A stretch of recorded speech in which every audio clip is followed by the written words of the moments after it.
So I've been starting to receive quite a bit more interest into my own training regimen and how I structure things and how I select exercises. So knowing that this current training block is just coming to an end now, and on Tuesday I'll be starting the next 16 weeks of training, I figured that I would post a quick video and not only review the new primary exercises that I've selected, but why I'm prioritizing those exercises over the next 16 weeks, what the rationale is behind those decisions. So I guess we'll start with upper body. Now, before we get into it, I'm just gonna give you kind of like a broad overview of how my programming structure currently looks. So I basically run an alternate week schedule, which means I have week 1 and week 2 respectively. And those go back and forth over the entire 16 weeks of my upcoming training block. And basically, at the 8-week mark, all of my accessory lifts will be rotated out. So all of the lifts that are in week 1 are different than all of the lifts that are in week 2. Those go back and forth 4 times respectively. At that point, all the accessory lifts will change, but the primary lifts will remain the same. Now, the way I like to work it is during the week, I prioritize volume increases, usually, and then on the weekends, I prioritize increased intensity relative to PRs on the bar, generally in varying rep ranges. So one week I might be hitting an 8 rep max, one week I might be hitting a 4 rep max.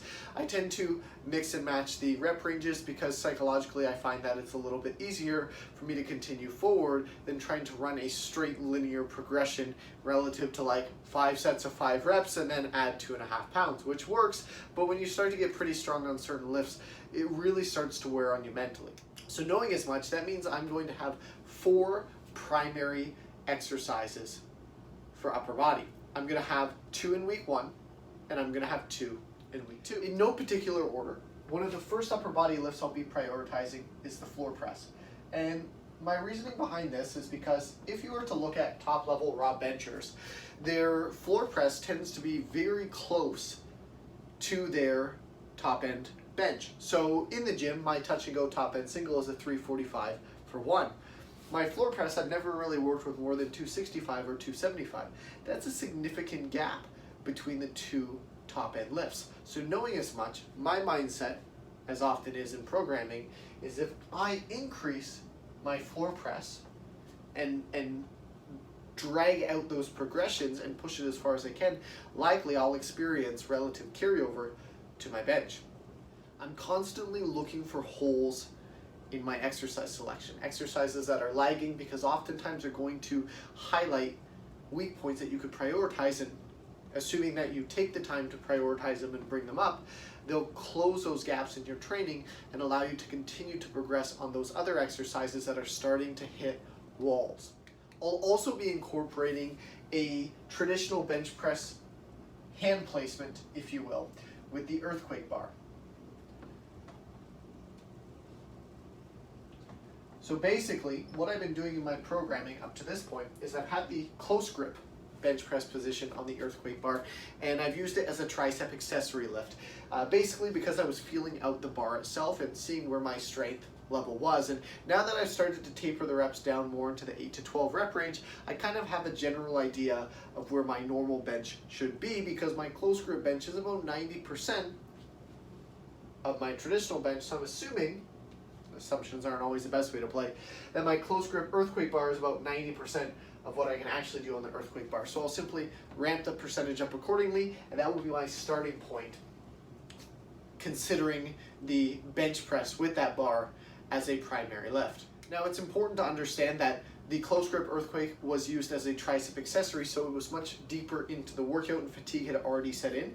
So the reality is that I can run this as a linear progression for quite a while. So it'll be quite a bit of fun for me as well, incorporating this lift in, because I'll be hitting PRs on it literally every time I get under the bar. And that's always good from the psychology perspective, because the more you win, the more you expect to win. The more you hit PRs, the more you expect to hit PRs. I'll also be maintaining 2 of the lifts that were in my past block. And the reason why is because I felt very good on both of the lifts, and I feel like I have more room for improvement on both of them. So I'll be keeping the weighted dips, which I've been using as a primary pressing exercise.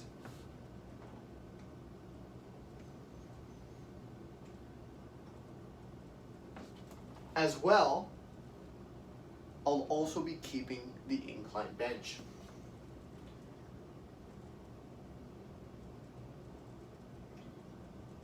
Now, something worth noting is that my incline bench, I'm pretty sure, is coming close to a plateau. And when that happens, I try to scrap the lift right before it gets too squeaky and I start to fail with it, because I'm really not interested in failing time and time again under the bar, because that tends to wear on you mentally.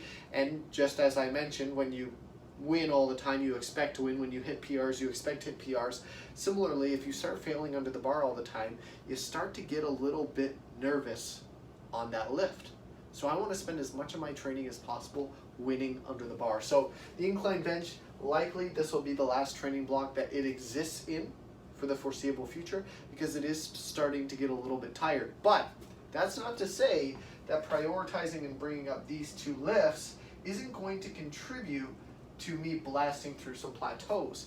This has happened to me before in my training, where I found a lift, the floor press being a great example of that had a huge gap as to where it should be percentage-wise compared to other lifts that I currently excel at. And by bringing that up, it brought everything up to a degree. So we'll see. I'm not going to say it's out for sure. I would really, really love to get that incline to a 3-plate. I'm just over 280 right now. So we'll see how this programming block goes. If I ride it and I don't feel like it's sticking by the end, I might keep it around a little bit longer, because you know, there's a little bit of an ego game going on there. I really want to hit that 3-plate incline, but if it starts to get pretty sticky by the end of that block, then we'll have to scrap it. But in the meantime, these are going to be my 4 primary lifts for upper body. The floor press, closing that gap is the goal. The earthquake bar, bringing that number up, starting to play with a new exercise that I've never used as a primary lift before. Keeping the weighted dips, because they've got a ton of room left based off the numbers I ran last block, and just squeezing out a few more progressions on that incline bench. And then of course, there's the lower body. So one of the first lifts that I'll be touching base on, the sumo deadlift. Now today in particular, I played around with the sumo just a little bit. It's not a lift I've ever incorporated. I think I've literally done 3 sets of 5 with like 315 one time in all of my training, and I thought it was a stupid lift because I wasn't that good at it. But looking into things a little more, the reality is that I probably wasn't all that good at it because my hips are not all that strong. And so today I pulled 455 for a single, and it felt okay, likely because a lot of the work I've been doing has been increasing the strength of my hips over the last year and 2 years respectively. So we're bringing in the sumo deadlift because I'm confident if I can pull a smoke show 455 single, not even really feeling confident with the setup at all, that's pretty encouraging. If I can practice this and consider it a skill, become proficient at it, drive those numbers up, pretty confident that not only is it going to blow through my 520 all-time conventional PR, like I should pull way higher than that with a sumo, but I'm pretty confident, based off what I've talked to with other lifters, that it will contribute to an increase in my conventional, even without me working on the conventional as is.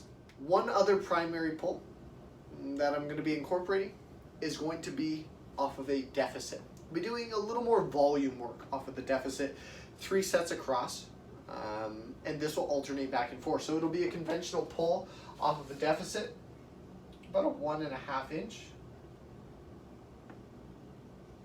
And the reason I've selected the deficit, I put it in my last block and I felt great with it.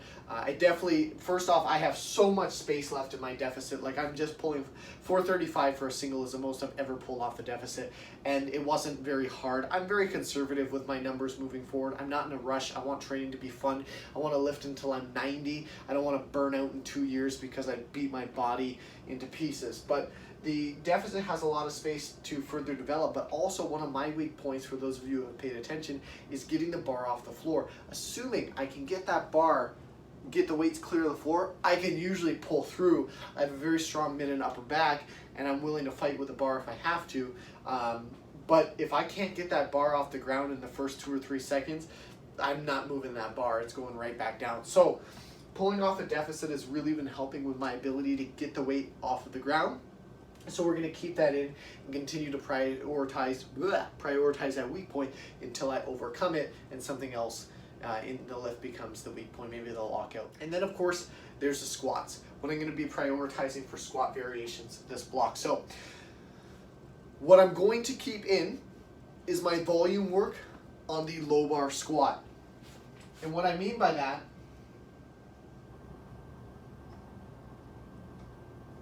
is I've kind of done a little bit of a reset because my top end work with PRs, like 5s, 6s, 4s, was starting to get pretty grindy. So when that happens, but I still think I have a lot of potential left on the lift, what I like to do is take a step back and reset the foundation.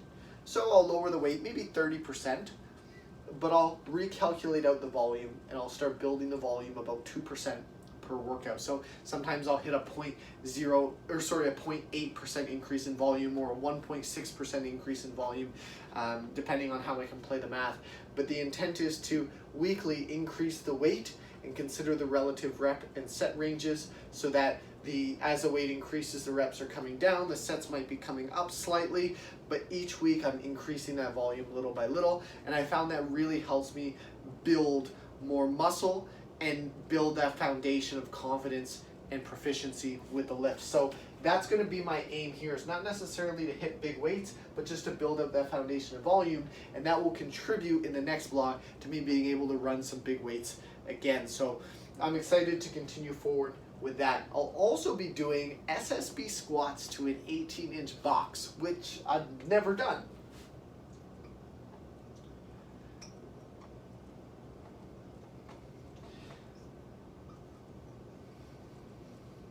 So incorporating box squats to varying heights allows you to strengthen different ranges of motion. And there's really no reason I put this in other than the fact that I don't box squat and I don't feel confident box squatting. So I figured I would box squat to a higher height to start, kind of build that confidence and feel it out. And further, I'd use the SSB because I'm already using the straight bar on the volume work. So we'll mix in a specialty bar because I love variation. It makes training interesting and I have more fun doing it. So I have no idea what the heck is going to happen here. We'll just have to wait and see. I'll also be maintaining my front squats. I have been absolutely rocking those out, coming close to a 365 single on the front squats. Volume increases have been happening, been hitting PRs and varying rep ranges on a consistent enough basis. I want to keep them in. I feel good with them. I feel like I'm developing a lot more upper back strength as a byproduct as well. And they're starting to feel quite natural. So those will remain in. What will be new, and I've never done this in my programming, is I will be incorporating barbell lunges as a primary lift. Technically, a single leg variation. I've never incorporated a single leg variation as a primary lift. So this will likely start out relatively light because I'm not sure how I'm going to respond to the volume considering sets across. I'll also probably start the rep range quite a bit higher and taper it down over the 16 weeks just to give me a little bit of time to acclimate to that. So I know in the past, one time I did 225-pound walking lunges for, I believe it was 4 reps per leg, which is pretty significant, but it's not, overwhelming by any stretch of the imagination. So I'm going to base it off of my most recent numbers, which were, I believe, 162.5 for 8 reps per leg, because I don't want to overshoot those numbers. It was a long time ago, and even though I can pull those numbers in my tracking software, it's not recent enough for me to feel confident starting at that point. So we'll lowball it a little bit and build it up and surpass that previous best with confidence. So when it comes to exercise selection, considering my own programming, you're going to see a mix of 4 different types of exercises. The first is going to be exercises that previously I had come close to hitting a plateau on, or I did hit a plateau on. Usually after a few months, I like to pull them back into my programming and try and hit PRs on them, because in theory, I should be stronger based off all of the work I'm doing, and the only way to know if what you're doing is working is by hitting a PR in the gym. So that's the whole intent. I'll spend months of programming trying to get better, bring those lifts in, and if I can move the needle just a little bit, I know what I'm doing is working, and that's why I track everything that I do to ensure that I know or have a better idea of what exactly is contributing to that progress. The second type of exercise you'll often see in my programming is an exercise that previously was a secondary lift, usually, that has now gotten to the point where it's heavy enough that I can incorporate it as a primary lift and it can drive adequate stress in that particular movement. So for example, with presses and pressing strength, weighted dips used to be an accessory lift for my triceps. They were at the latter end of my workouts. Now they're a primary lift because I can do them with adequate weight to drive stress in that pressing range of motion that actually helps increase my other lifts. Sometimes I will incorporate lifts that are completely new, but I can kind of figure out the percentages either through the experience of other lifters or based off the similarities in another lift. I can start with a relatively solid foundation. For example, when I started on the incline bench, I calculated the percentages out. I hadn't done an incline bench in like 4 years because I just stopped doing it.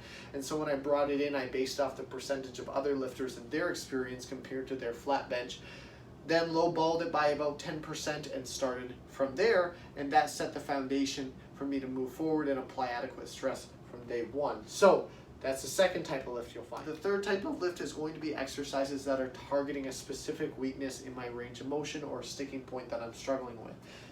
Case in point, deficit deadlifts. I'm weak off the ground with my deadlifts. That's an exercise that is going to assist with that weak point. And the final type of lift that you'll find in my programming is just new variations, because I love experimenting with new lifts. I consider the reality that it makes training interesting. I do this a lot with accessory work. I'm constantly rotating in brand new exercise variations that I learn from other coaches, that I read about, simply because it makes training fun. And this is something that I don't want to lose my love for. I don't want to lose my passion for. So I want it to be something that excites me when I show up to work out. I want to constantly be getting better, improving, learning new exercises, trying new things. So knowing as much, you'll often see those new variations show up simply because of the enjoyment factor for me and how excited I get knowing that I'm trying something new and then excelling at it over the next few weeks. But also because you never know when a new variation is going to highlight a weak point, or further, you're going to find an area you excel at that contributes to you breaking through a plateau on something you were previously stuck on, right? Different exercises work for different people, and every so often you come across something new that just bulldozes down previous barriers that you were struggling with. So an example of that right here is these squats to the 18-inch box. I don't box squat, and I sure don't box squat with an SSB. So this is something completely new. It's refreshing. It's exciting, and who knows, it might allow me to blast through some barriers in the weeks to come. So hopefully that gives you a little bit of insight into my next training block and kind of what I'm doing. If you have any questions about what I'm doing with my own programming, feel free to reach out. And if you like the content that you're seeing on a regular basis, make sure you follow or subscribe depending on what social media platform you're seeing this on, and I look forward to interacting with you guys.